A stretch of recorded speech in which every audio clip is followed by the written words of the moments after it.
Top quality और consistent performance के लिए सिर्फ सिल्वर पंप नाम याद रखना।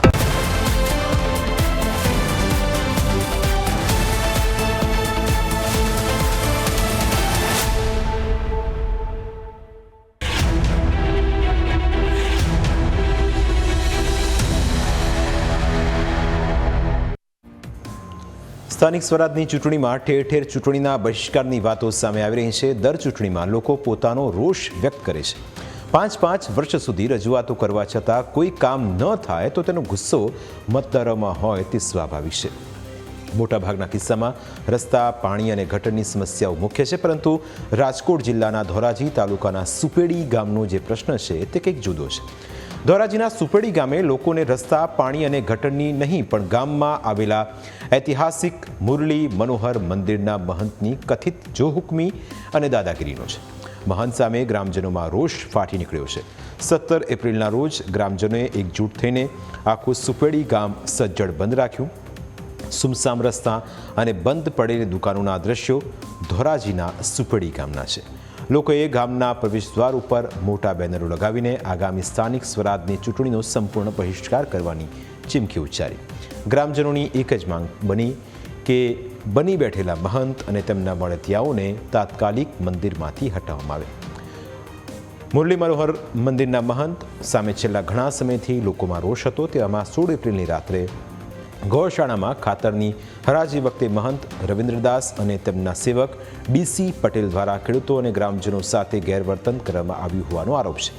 સુપેડી ગામે મંદિરની સામે ગૌશાળા છે, જ્યાં ખાતરની હરાજી હતી।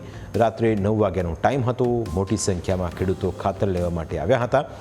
6 ઢગલામાંથી 4ની હરાજી પૂરી થઈ ગઈ હતી। ઠીક તે સમયે બાપુ અને તેમના માણસોએ ગાડીઓ લઈ લેવાનું શરૂ કર્યું, જેથી ગ્રામજનોએ જણાવ્યું હતું કે 2 ઢગલાની હરાજી બાકી છે, તે પૂરી થાય એટલે લઈ લઈએ, જેથી મહંત ગુસ્સે ભરાયા અને મંદિર પોતાના બાપનું હોવાનું જણાવીને ગાડીઓ મૂકવાની ના પાડી દીધી અને આ જ ગ્રામજનોનો આરોપ છે અને તેને લઈ ગ્રામજનોમાં આક્રોશ ફેલાયો। ગ્રામજનોના સમર્થનમાં સોમનાથ મંદિરના મહંત પારસ ભારતી બાપુ પણ આવ્યા। મારા દીકરા એમ કે અમારા બાપનું છે, હવે તમે તમારી માના નો થયા તો તમારા બાપનું શું થાય દીકરાઓ? અને સાધુ એને કહેવાય જે સાધના કરતો હોય અને જગત કલ્યાણ માટે લડતો હોય ને, એ સાધુ હોય। આ તો બાવો છે, ભિખારી બાવો। આને તો પૈસા ભેગા કરવા, પૈસા કોઈનું કલ્યાણ નતું અને ગાયનું કલ્યાણ થતું હોય ને તો ભલામણા અહીંયા જીવ આપી દે ને, ઈ સાધુ ને ઈ સંત હો। બાકી આવા સંત ને આવા ઢોંગીઓને સંત તમે બેહાડો એને જોયે જ નહીં। અને ગામની પેલી માંગ ઈ હોવી જોઈએ કે ઈ આ મંદિરમાં હોય, ગામમાં ન હોય, જોયે જ નહીં। ગ્રામજનોએ સંપૂર્ણ બંધ પાડીને વિરોધ નોંધાવ્યો। ગામના મુખ્ય રસ્તા ઉપર આવેલી દુકાનો બંધ જોવા મળી। એટલું જ નહીં, જે બેનર લગાવવામાં આવ્યા હતા તેમાં લખવામાં આવ્યું કે ધંધા રોજગાર અચોક્કસ મુદત માટે બંધ રહેશે અને જો મહંતને દૂર કરવામાં નહીં આવે તો સ્થાનિક સ્વરાજની ચૂંટણીમાં મતદાનનો બહિષ્કાર કરવામાં આવશે। ગ્રામજનો બાપુ એવું કહે છે મારા બાપાનું મંદિર છે, કોઈને બાપાના જાગીર નથી। ગ્રામજનો એવું કીધું મંદિર ગામનું છે, કોઈના બાપાનું મંદિર ન હોય। ગ્રામજનોને અને બાપુને બોલાચાલી થઈ છે, ગામ બંધ રાખેલ છે, ચૂંટણીનો બહિષ્કાર કરેલ છે। કોઈ આવું નહીં એવું ગામજનોએ નક્કી કરેલું છે ગામમાં, અને ગામમાં બેનરો લગાવેલા છે। કેટલા દિવસ છે ત્યાં બંધ રાખવામાં? જ્યાં લગી આ નહીં આવે નિર્ણય ત્યાં લગી બંધ રહે ગામ। ગામના બીજા મહંતોનું કહેવું છે કે રવિદાસ બાપુ બની બેઠેલા મહંત છે, તેમને કોઈ ગુરુ પણ નથી, તે ફક્ત ઢોંગ કરી રહ્યા હોવાનો ગ્રામજનોનો આરોપ છે।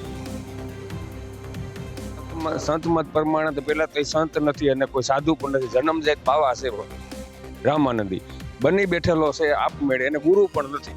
એની રીતે પોપલીલા હાકે છે ઘણો ટાઈમ થયા। એક સીતારામ સાધુ સીતારામ બોલવાનું બદલે એમ કે ઓમ નમો નારાયણ, નમો નારાયણ છે અમારી સંન્યાસ પરંપરા છે, નાગા પરંપરા। હું આજ ગામનો સાધુ છું, નાગો બાવો। હું જન્મજાત માર્ગી બાવો છું, એ જન્મજાત રામાનંદી સાધુ છે, છતાંય બની બેઠેલો છે, એને કોઈ ગુરુ નથી। કોઈ પણ 5 સંતોને ભેરા કરીને સંત પાઠ પ્રમાણે નક્કી કરો તારો ગુરુ કોણ છે, ગુરુ જ નથી। એને નુગરો છે, નુગરો ગમે એ કરે। બીજી તરફ ગ્રામજનોમાં મહંત રવિદાસ બાપુ સામે રોષ જોવા મળ્યો. ગ્રામજનોનો આરોપ છે કે તેઓ બાળકોને મંદિરમાં દર્શન કરવા દેતા નથી. મંદિરમાં દર્શન કરવા બાબતે પક્ષપાતી વલણ રાખે છે. તેમના માતા પણ પૈસા આપીને તો જ ભગવાનને હિંચકો નાખવા દે છે. પ્રસાદી દેતા નથી, મંદિરમાં જવા દેતા નથી. નાના છોકરા હતા તો અત્યારે મારો નાનો છોકરો જાય તો એને જવા દેતા નથી. સારા માણસો આવે એને પ્રસાદી આપે, એને હિંચકાવા આપે કાનાનો. બાકી અમારા છોકરાને અડવા દેતા નથી. અને ડોસી પૈસા આવે કે પૈસા નાખો તો હિંચકવા દઉં, નકર નહીં, એવી રીતના વાત કરે છે. અને ગામ બધાય એને છે ને સારી રીતે કાઢો, મારી પીટીને કાઢો બાવાને, અહીંયા રાખવો જ નથી બાવાને.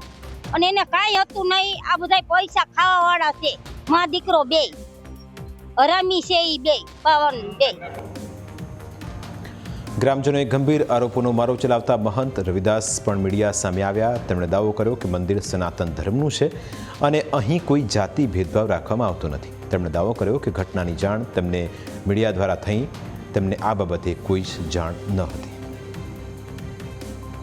સનાતન મંદિરમાં જો અહીં કોઈ ભેદભાવ હોય તો અયોધ્યામાં જ્યારે પ્રતિષ્ઠા થઈ 4000 સંતોમાં મને પણ અહીંયા આમંત્રણ હતું.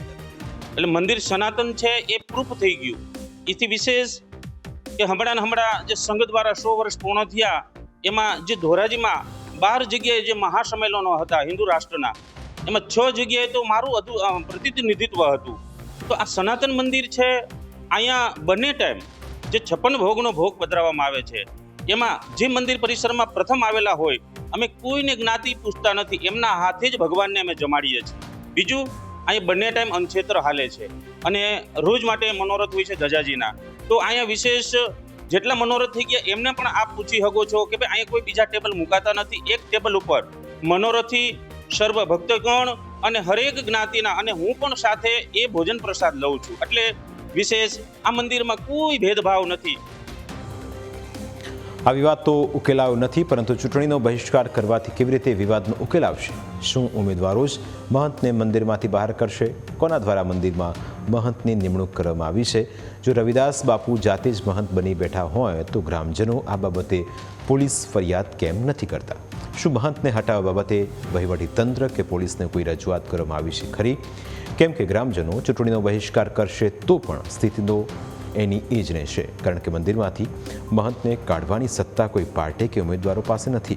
આ વાત પણ ગ્રામજનોએ સ્વીકારવી અને સમજવી પડશે. પ્રાઇમ લાઇનમાં સમય થયું છે બ્રેકનું. બ્રેક બાદ અન્ય મુદ્દા વિશે વાત.